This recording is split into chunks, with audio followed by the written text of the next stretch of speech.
سنگباری کی بستی میں یہ مشین ایک مقام پر کھڑی کر دی گئی۔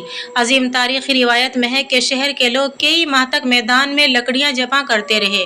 جب لکڑیاں جمع کرنے کے بعد 7 دن تک پوری قوم اس میں آگ لگانے اور بھڑکانے میں رہی۔ اس کے شعلے فضا میں آسمان تک اس قدر بلند ہو رہے تھے کہ پرندہ اگر اس سے گزرتا تو جل کر راکھ ہو جاتا۔ اللہ کے خلیل کو موٹی رسیوں میں جکڑ کر اور اس منجنیق میں بٹھا کر پھینک دیا گیا۔ ابلیس کے مکروہ چہرے پر شیطانی مسکراہٹ تھی۔ وہ بھیس بدل کر اس پورے عمل کو دیکھ رہا تھا۔ اس وقت پیغمبر خدا اس خوفناک آگ کے سمندر میں ڈالے جانے والے تھے۔ اس وقت ملائکہ سمیت سبھی آسمان کی مخلوقات پریشان تھی۔ یا رب تیرا خلیل کیا کرے گا؟ تیرے خلیل پر قیامت گزر رہی ہے۔ رب تعالیٰ نے فرمایا جاؤ اگر مدد کر سکتے ہو تو کرو۔ فرشتوں نے مدد کرنے کے لیے حضرت ابراہیم علیہ السلام سے اجازت چاہی تو ابراہیم علیہ السلام نے فرمایا میرے لیے میرا اللہ کافی ہے، وہ میرا حال دیکھ رہا ہے۔ جبریل امی علیہ السلام نے عرض کیا آپ کو مجھ سے کسی مدد کی ضرورت ہے تو حکم کریں، میں حاضر ہوں، مگر آپ کی طرف سے نہیں کا جواب آیا۔ امام بخاری نے حضرت ابن عباس رضی اللہ تعالیٰ عنہ سے روایت کیا ہے کہ جب حضرت ابراہیم علیہ السلام کو آگ میں پھینک دیا تو انہوں نے کہا ہمیں اللہ کافی ہے، وہ بہترین کارساز ہے۔ حضرت ابو ہریرہ رضی اللہ تعالیٰ عنہ سے مروی ہے کہ نبی پاک صلی اللہ علیہ وسلم نے فرمایا جب حضرت ابراہیم علیہ السلام کو آگ میں ڈالا گیا تو انہوں نے کہا اے اللہ تو آسمان میں تنہا ہے اور زمین میں تیری عبادت کرنے والا تنہا ہوں۔ ابراہیم علیہ السلام کو آگ میں پھینک دیا گیا۔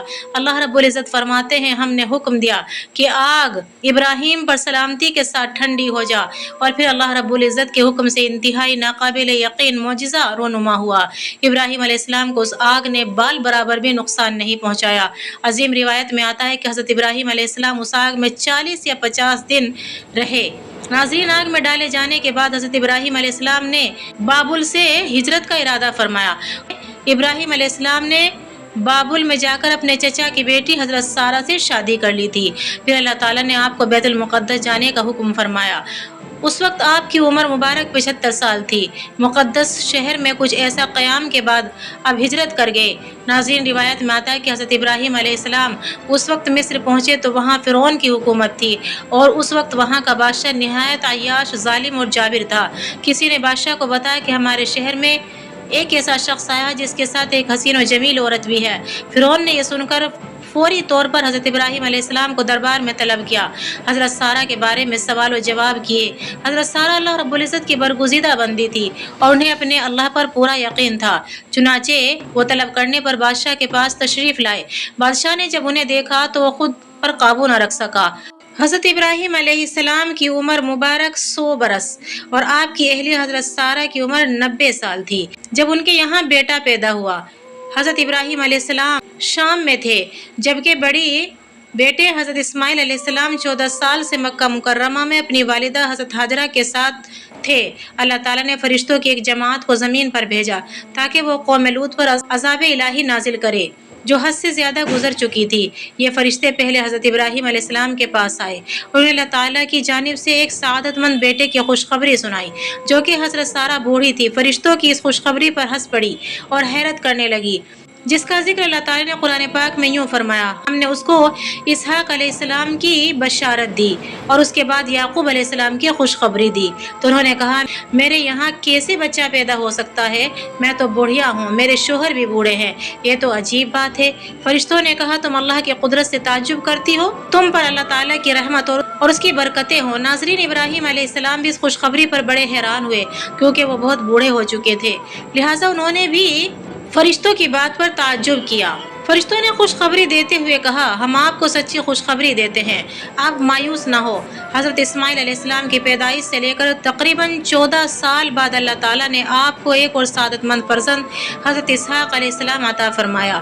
جس طرح حضرت ابراہیم علیہ السلام بار بار اللہ تعالیٰ کا شکر ادا کرتے، ناظرین حضرت ابراہیم علیہ السلام کو اپنے عزیز ترین بیٹے کو قربان کرنے کا حکم دیا گیا۔ یہ خواب آپ کو کئی دنوں تک لگاتار نظر آتا رہا۔ آپ سمجھ گئے کہ اللہ تعالیٰ بیٹے کی قربانی کا حکم دے رہا ہے، چنانچہ آپ نے مکہ مکرمہ جانے کا ارادہ فرمایا اور وہاں پہنچ کر اپنا خواب حضرت ہاجرہ کو سنایا۔ اللہ رب العزت قرآن مجید میں ارشاد فرماتا ہے پھر جب وہ لڑکا ابراہیم کے ساتھ چلنے پھرنے کے قابل ہو گیا تو انہوں نے کہا خواب میں دیکھتا ہوں کہ تمہیں قربان کر رہا ہوں اب سوچ کر بتاؤ تمہاری کیا رائے ہے؟ بیٹے نے کہا بجان آپ کو جس کا حکم دیا گیا ہے وہ کرو، انشاءاللہ آپ مجھے صبر کرنے والوں میں سے پائیں گے۔ یہ عظیم باتیں ہو رہی تھی کہ شیطان نے 3 مرتبہ حضرت ابراہیم علیہ السلام کو بہکانے کی کوشش کی۔ بار بار حضرت ابراہیم علیہ السلام نے اسے 7 کنکریاں مار کر بھگا دیا۔ آج تک مینا کے 3 جمرات پر اسی محبوب عمل کی یاد کنکریاں مار کر بنائی جاتی ہے۔ ایک روایت میں آتا ہے کہ جب دونوں باپ بیٹے عبادت کا کام انجام دے رہے تھے، قربان گاہ پر پہنچے تو حضرت اسماعیل علیہ السلام نے اپنے والد سے کہا ابا جان مجھے خوب اچھی طرح باندھ دیجیے تاکہ میں زیادہ تڑپ نہ سکوں، اور اپنے کپڑوں کو بھی خود سے بچائیے، ایسا نہ ہو کہ ان پر میرے دل کے خون کی چھینٹیں پڑیں تو میرا ثواب ختم ہو جائے۔ اس کے علاوہ میری والدہ خون دیکھے گی تو انہیں غم زیادہ ہوگا۔ انہیں میری یہ بات پہنچا دیجیے گا اور انہیں میرا سلام کہیے گا کہ وہ صبر کریں، آسانی سے میرا تاکہ دم نکل سکے، کیونکہ موت بڑی چیز ہے، اور جب آپ میری والدہ کے پاس جائیں تو ان سے میرا سلام کہیے گا، ان کے پاس لے جانا چاہیں تو لے جائیے، شاید اس سے انہیں کچھ تسلی ہو جائے۔ بیٹے کی زبان سے یہ الفاظ سن کر ایک باپ کے دل پر کیا گزر سکتی ہے، لیکن حضرت ابراہیم علیہ السلام استقامت کے پہاڑ بن کر جواب دیتے ہیں کہ بیٹا تم اللہ کا حکم پورا کرنے کے لیے میرے اچھے مددگار ہو۔ یہ کیسے؟ انہوں نے بیٹے کو بوسہ دیا، پھر پرنم آنکھوں سے اسے باندھا۔ اللہ رب العزت کا ارشاد ہے، وہ عجیب منظر تھا جب دونوں نے حکم مان لیا اور باپ نے بیٹے کو پیشانی کے بل لٹا دیا۔ عظیم روایت میں آتا ہے کہ شروع میں حضرت ابراہیم علیہ السلام نے انہیں سیدھا لٹایا تھا، لیکن جب چھری چلانے لگے تو بار بار چلانے کے باوجود اللہ کی قدرت سے گلا نہیں کٹا۔ اس موقع پر ابراہیم علیہ السلام نے اپنے خواب کو سچ کر دکھایا۔ یقیناً آپ نیکی کرنے والوں کو اس طرح صلہ دیتے ہیں۔ حقیقت میں یہ ایک بڑا امتحان تھا اور ہم نے ایک عظیم ذبیحہ فدیہ میں دیا، اس بچے کو بچا لیا۔ سن کر حضرت ابراہیم علیہ السلام نے یہ آسمانی آواز سن کر اوپر کی طرف دیکھا تو حضرت جبریل علیہ السلام وہی مینڈھا لے کر حاضر ہوئے جو کہ حابیل نے صدقہ کیا تھا۔ بہرحال یہ جنت میں تھا حضرت ابراہیم علیہ السلام کو جو عطا کیا گیا۔ انہوں نے اللہ کے حکم سے اپنے بیٹے کی قربانی دی، لیکن اللہ تعالیٰ نے ان کو بچا لیا اور وہاں جنت کا مینڈھا ذبح ہو گیا۔ ابراہیم علیہ السلام کی اس سنت کو زندہ کرتے ہوئے اللہ رب العزت کے حضور جانوروں کی قربانی پیش کی جاتی ہے۔ حضرت ابراہیم علیہ السلام کو اللہ رب العزت کا حکم ملا کہ وہ مکہ جائیں۔ جب حضرت ابراہیم علیہ السلام مکہ پہنچے تو حضرت اسماعیل علیہ السلام کو زمزم کے پاس ایک ٹیلے پر سر سیدھے کرتے ہوئے پایا۔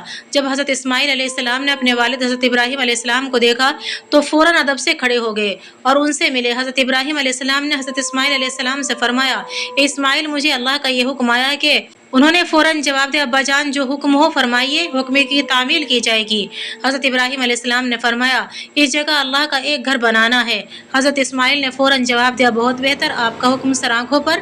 اب دونوں باپ بیٹے اللہ رب العزت کے حکم پر بیت اللہ کی تعمیر شروع کر دیتے ہیں۔ حضرت اسماعیل علیہ السلام پتھر لا کر دیتے ہیں اور حضرت ابراہیم علیہ السلام ان پتھروں کو ترتیب دے کر کعبے کی عمارت بناتے جا رہے تھے۔ حضرت علی شیر خدا نے فرمایا کہ حضرت ابراہیم علیہ السلام جب بھی کعبے کے قریب پہنچے تو آپ نے اپنے سر پر ایک بادل محسوس کیا۔ اس بادل میں سے آواز آتی ابراہیم جہاں جہاں تک اس بادل کا سایہ ہے وہ زمین بیت اللہ میں شامل کر لیجئے، کمی زیادتی نہ کیجئے۔ حجر اسود کی جگہ پر پہنچے تو حضرت ابراہیم علیہ السلام نے حضرت اسماعیل علیہ السلام سے کہا بیٹا کوئی اچھا سا پتھر ڈھونڈ کر لاؤ۔ کچھ دیر بعد حضرت اسماعیل علیہ السلام پتھر لاتے ہیں تو دیکھا کہ حضرت ابراہیم علیہ السلام ایک بہت ہی خوبصورت پتھر وہاں لگا چکے تھے۔ پوچھا یہ پتھر کہاں سے آیا؟ آپ نے فرمایا اللہ کے حکم سے۔ پتھر حضرت جبرائیل علیہ السلام آسمان سے لے کر آئے ہیں۔ میں نے اس پتھر کو حجر اسود کہا ہے۔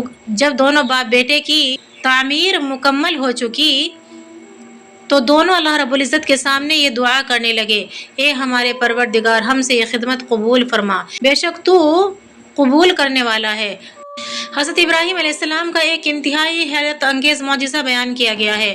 اللہ رب العزت کا ارشاد ہے اس وقت کا تذکرہ سنو جب ابراہیم نے کہا کہ میرے پروردگار مجھے دکھائیے کیا کہ مردوں کو تو کیسے زندہ کرے گا؟ اللہ نے کہا کیا تمہیں یقین نہیں ہے؟ کہنے لگے نہیں یقین ہے لیکن اطمینان قلب چاہتا ہوں، مگر یہ خواہش اس لیے ہے تاکہ میرے دل کو پورا اطمینان حاصل ہو جائے۔ اللہ نے کہا اچھا تو 4 پرندے لے، انہیں اپنی طرف بلا اور پھر ان کو ذبح کر کے ان کا ایک ایک حصہ پہاڑ پر رکھ دے، پھر ان کو بلاؤ، چاروں تمہارے پاس دوڑے چلے آئیں گے۔ اللہ